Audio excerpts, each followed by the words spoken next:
Hello दोस्तों। तो चलिए रउआ सबनी के बीच में एगो हम तिलक के गाड़ी गीत लेके आइल बानी।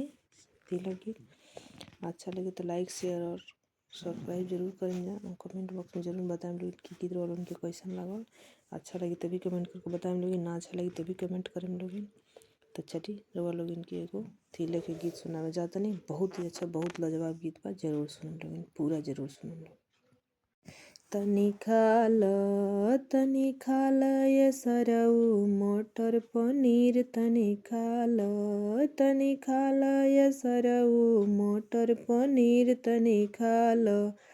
लगल बफर सिस्टम जनी कर शरम, मिली पूरी गरम तनी खाल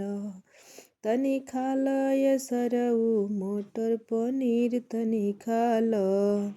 लगल बफर सिस्टम जनी कर शरम, मिली पूरी गरम तनी खाल ये सरऊ मटर पनीर तनी खाल।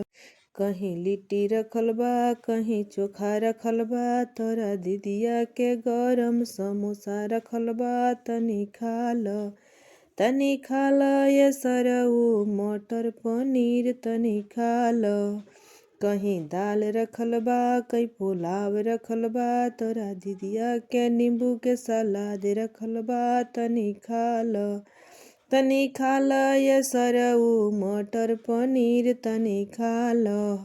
कहीं चीनी रखल बा कहीं चिवड़ा रखल बा, तोरा दीदिया के तसली में दही रखल बा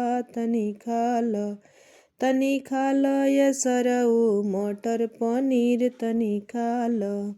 तनी खाल ये सरऊ मटर पनीर तनी खाल।